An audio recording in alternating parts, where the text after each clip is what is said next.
Eh bien, salut tout le monde. Et oui, c'est l'heure du deuxième review après 3200 km. Ça fait bientôt un an que j'ai fait le dernier, donc j'avais l'impression de vous devoir un suivi.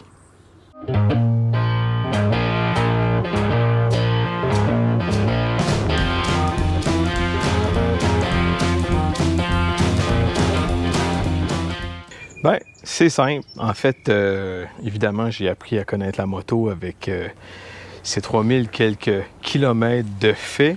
J'aurais aimé en faire plus, mais évidemment, le travail, et on est tous un peu esclaves de la température, évidemment. Donc, j'ai pris quelques notes. Alors, je vais partager avec vous autres certaines de mes frustrations. Mais, je dois le dire, j'ai que du plaisir à rouler, à part quelques petits trucs pour ceux qui sont intéressés par ce modèle-là. Donc, des choses auxquelles vous allez devoir, avec lesquelles vous allez devoir dealer. Alors, on commence avec le premier truc, en fait, que je me rends compte, c'est que la moto a un angle de braquage vraiment limité. Donc, à basse vitesse, quand vous voulez sortir votre moto du parking, évidemment, quand c'est le temps de la pousser, le braquage est limité. Un peu frustrant. Quand j'ai besoin de sortir de la cour ici, c'est plus compliqué qu'une moto normale, on dirait. Donc, l'angle de braquage, le volant tourne jusqu'à un certain point, mais est un peu limité. J'ai entendu parler que les autres modèles de Indian n'ont pas ce problème-là. Donc, le bobber en tant que tel paraîtrait que à cause de ceci en avant. Puis pour ceux qui veulent savoir, ça se définit par le diamètre du cercle dessiné par le véhicule quand son volant est tourné au maximum. Alors, c'est ça le braquage. Chaleur à l'arrêt.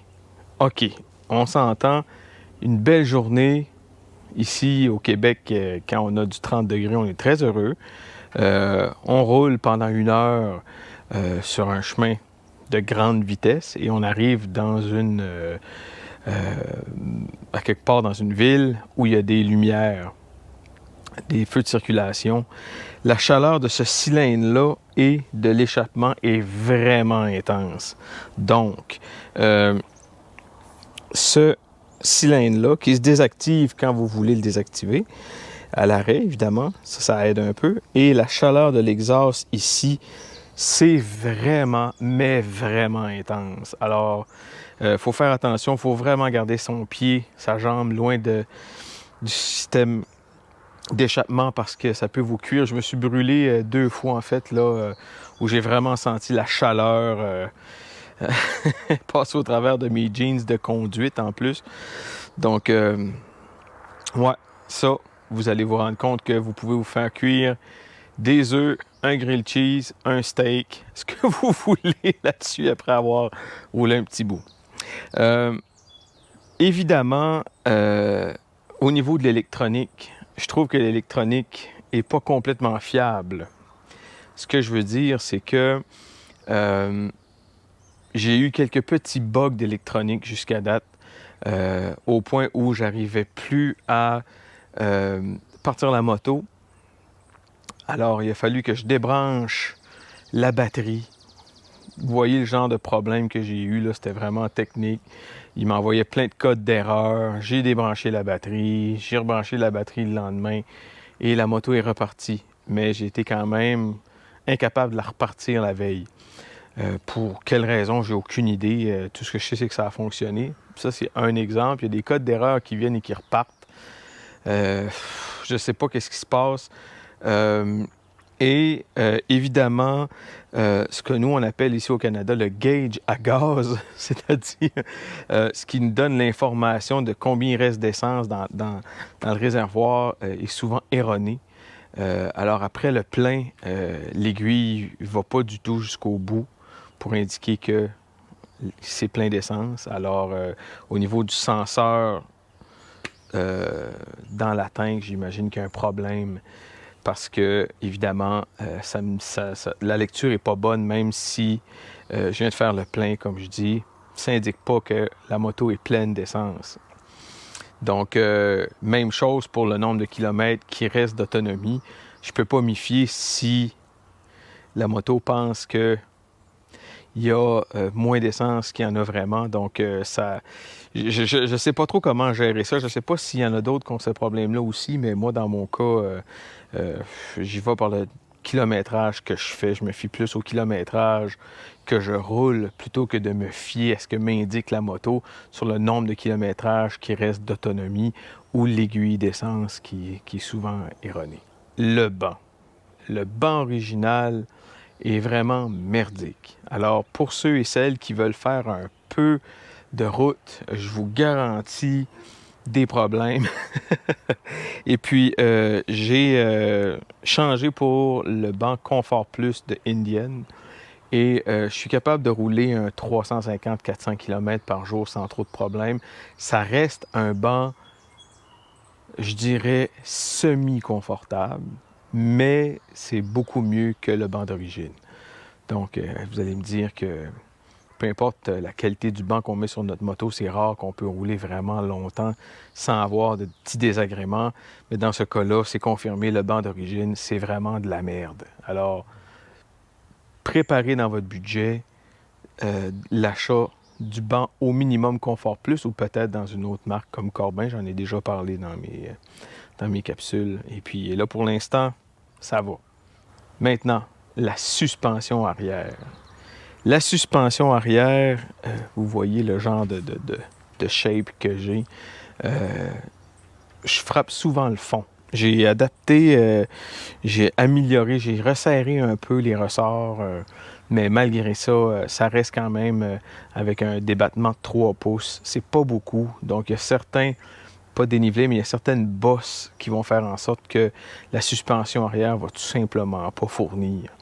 Donc, ça, je suis un peu déçu. J'aurais aimé avoir une suspension de meilleure qualité, mais tout seul, à deux, ça doit être épouvantable, en fait. Donc, prévoyez beaucoup d'ajustements si vous avez envie de faire de la route à deux, avec des valises en plus. Le fameux Ride Command, au moment où vous oubliez de mettre le mode jour, donc vous avez un écran qui est plus sombre, au moment où vous avez le soleil au-dessus de la tête, vous verrez que dalle. Donc, c'est d'aucune utilité, même si vous aimez le fond noir avec les écritures en blanc, ça ne fonctionne pas. De jour avec le soleil au-dessus de la tête, vous ne voyez rien. Le mode jour, par contre, fonctionne quand même bien. Donc, on s'en sort, ça va, mais c'est pas parfait. On dirait que c'est le matériel plastifié sur le dessus qui fait que ça devient embrouillé un petit peu. L'autre affaire, le GPS est vraiment limité. Donc, d'un point à l'autre seulement. Il n'y a pas de façon de rajouter une route ou de faire des arrêts ou des trucs comme ça. Donc, c'est vraiment un GPS de base. Ceux qui veulent utiliser leur GPS d'une façon plus efficace, utilisez votre téléphone. Vous allez sauver beaucoup de temps, beaucoup de frustration. Frein avant. Alors, sur le modèle Sport, il y a en avant 2 disques au lieu de 1 seulement sur la Chief Bobber Dark Horse et sur les autres modèles de Chief aussi, à part la Sport. Et puis, ça fonctionne bien. Ça freine bien, mais j'aurais aimé que le freinage sur cette moto-là soit aussi positivement hors norme que la force du moteur. Donc, j'ai l'impression que... En fait, je comprends pourquoi on a décidé de mettre 2 disques en avant sur la Sport. J'imagine qu'ils veulent offrir ce genre de ressenti sport-là, justement, où on n'a pas besoin de beaucoup d'efforts sur le levier pour avoir une réaction des freins. Celui-là ne demande pas tant d'efforts que ça, mais par contre, parfois, j'ai l'impression que, justement, que le freinage est un peu mou. Et donc, en utilisant également le frein en arrière, ça fonctionne super bien, inquiétez-vous pas, c'est sécuritaire, il n'y a pas de problème. Mais je pense que j'aurais aimé avoir 2 freins en avant au lieu de seulement 1. Je parlais du Ride Command. Je pense qu'après coup, la technologie, c'est bien beau, tout ça, puis je sais qu'il y a une course vers ça. les constructeurs de motos veulent offrir quelque chose de meilleur que les compétiteurs. Je comprends le principe, mais j'aurais eu une aiguille standard, puis j'aurais été hyper heureux. C'est pas là-dedans que j'ai du plaisir, c'est là. C'est en tournant la poignée, puis c'est en roulant. Donc, toute cette partie-là, je me sers peut-être de 15% de toutes les options qu'il y a dans le Ride Command. C'est cool, tant mieux s'il y a des gens qui s'en servent, mais en même temps, je trouve que c'est beaucoup d'options pour ce que j'en fais. Mais ça, c'est juste pour moi. C'est pas une question de si c'est mal dessiné ou si c'est mal pensé ou si l'idée derrière ça est bonne ou pas. L'idée est bonne, c'est cool. Mais dans mon cas, à moi, j'ai pas besoin d'autant de technologie. Moi, je veux rouler en moto. Je veux pas me taper un trip informatique. Côté positif à cette heure, vous allez voir, évidemment, il est là le côté positif. C'est vraiment, mais vraiment au niveau du moteur que ça se passe. Peu importe à quelle vitesse on est, peu importe si on roule de façon agressive ou doucement, le moteur est toujours là pour nous donner ce qu'on a besoin, en fait. Donc, dépasser, pas besoin de changer de vitesse pour dépasser, seulement besoin de tourner la poignée. Fait que la partie moteur, pour moi, c'est la partie la plus plaisante. Donc, si vous voulez une bobber, si vous voulez une Chief, dites-vous que l'avantage numéro 1, c'est le moteur. C'est vraiment là que ça se passe. Le 116 est vraiment cool. Le 111, j'ai essayé aussi, un petit peu moins performant. C'est normal, hein? 111 pouces cubes, 116 pouces cubes. Donc le 116 est un peu plus torqueux, 120 livres de torque. Donc, effectivement, vous allez avoir du plaisir avec ça, c'est sûr et certain. Beaucoup de plaisir. Position de conduite. Alors, la position de conduite, j'étais comme un peu, pas insécure, mais j'ai douté un peu à la longue. J'avais peur d'avoir mal dans les épaules, puis dans les bras, puis ci, puis ça. Puis finalement, les Ape Hanger de 6 pouces, ça fait vraiment la job. Je me suis vraiment comme habitué à ça. Et puis, je trouve que la position des mains, l'angle des mains, tout fonctionne. Donc, au niveau de la position, les pieds un petit peu plus en avant, j'avais peur au début. Puis finalement, j'ai aucun problème. C'est le fun de pouvoir déposer les pieds sur le côté ici. Quand on roule sur les pegs, ça fonctionne. Le seul problème, c'est la chaleur du moteur. Donc, si vous placez votre pied sur le peg, ben, vous êtes proche de la tête de moteur. Donc, ça vous garantit des belles sensations de chaleur. Les rétroviseurs, j'en parle de temps en temps, mais d'habitude, j'ai besoin de serrer, de réajuster les rétroviseurs, pas régulièrement, mais ça arrive. Ceux-là, j'ai jamais eu besoin d'y toucher, c'est hyper solide. Seul petit défaut, c'est qu'évidemment, les vibrations font en sorte qu'à certains régimes moteurs, la vue arrière s'embrouille. C'est normal. J'ai jamais eu de moto, en fait, où les rétroviseurs n'étaient pas affectés par les vibrations du moteur ou des pneus. Avec des pneus à crampons, par exemple, ça peut avoir tendance à shaker pas mal, comme sur une KLR 650. Mais pour la solidité, c'est vraiment ça. Je mets mon casque dessus, puis j'ai pas besoin de réajuster. C'est vraiment solide. C'est très cool. Belle grosseur, on voit bien en arrière, ça marche. J'ai trouvé que l'entretien du noir mât était beaucoup plus facile qu'anticipé, en fait. Et puis, donc, juste un peu d'eau, sans savon la majorité du temps, ça fait le travail au fond. Puis, je sèche avec un chamois ou quelque chose dans ce genre-là. Des trucs avec de la microfibre. Et puis, je suis surpris. Il y a beaucoup de personnes qui demandent qu'est-ce que tu utilises, puis ça. Moi, c'est de l'eau avec un linge. Microfibre encore. Puis ça fait le travail. Là, elle n'est pas très, très propre. Ça fait pas longtemps que je suis arrivé d'un voyage. Vous pouvez aller voir sur ma dernière capsule. J'ai attrapé de l'eau. Donc, j'ai fait un petit nettoyage sommaire. Pour ce qui est de l'équipement supplémentaire que j'ai rajouté sur ma moto, Il y a une couple de trucs. Premièrement, le petit sac ici, qui vient entre la vitre, le windshield et le volant, je le trouve vraiment cool, vraiment magique. Ici, c'est des aimants qui font en sorte que ça ferme. Et puis, c'est très solide. Ça cote à nulle part. C'est hyper facile à placer. Pardon, c'est hyper facile à placer. Donc, effectivement, ça, le sac du guidon, c'est vraiment cool. Le windshield, en avant, preuve que je roule, il y a des mouches dessus. Fait vraiment bien le travail. Pas de turbulence au niveau du casque, c'est une question de grandeur, j'imagine aussi. Mais effectivement, ça fonctionne super bien.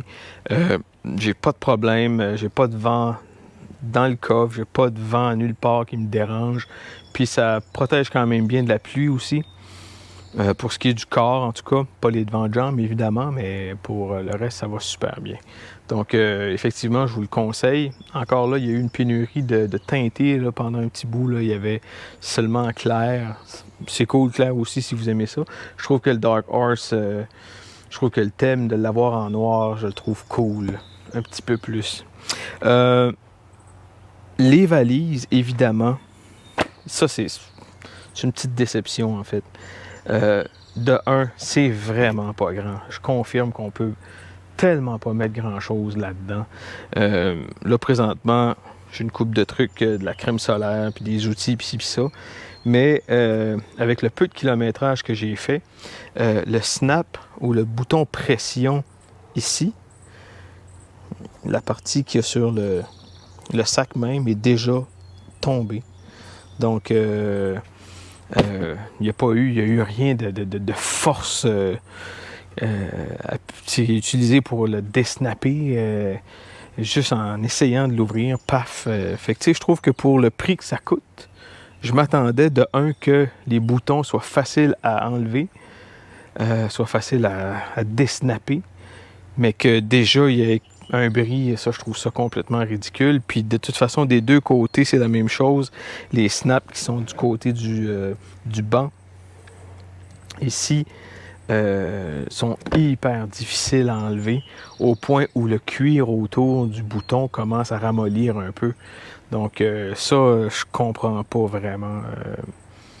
Petit problème de concept ou de qualité de matériaux ou whatever. Donc, les valises sont super belles. Pas beaucoup de place. Puis les matériaux se défont malgré le fait qu'on paye très cher pour ce genre de truc-là. Alors voilà, c'est mon opinion après 3000 quelques kilomètres. L'agrément de conduite reste la raison pour laquelle je l'aime tant. Là, je vous ai donné des informations sur les trucs qui me dérangeaient. Par contre, dans la balance, ça pèse pas bien contre le plaisir et l'agrément que j'ai. Jusqu'à date, j'ai eu beaucoup de bons commentaires. Les gens la trouvent belle aussi. C'est le fun d'avoir une moto que les gens trouvent belle. Mais en même temps, je le fais pour moi. Le service chez Indian, je trouve bien. Au niveau de la fiabilité générale, à part ce que l'ordinateur de bord, le reste, j'ai rien vu de problème. J'ai pas vu de problématique apparente. J'ai l'impression que je vais conduire cette moto-là longtemps.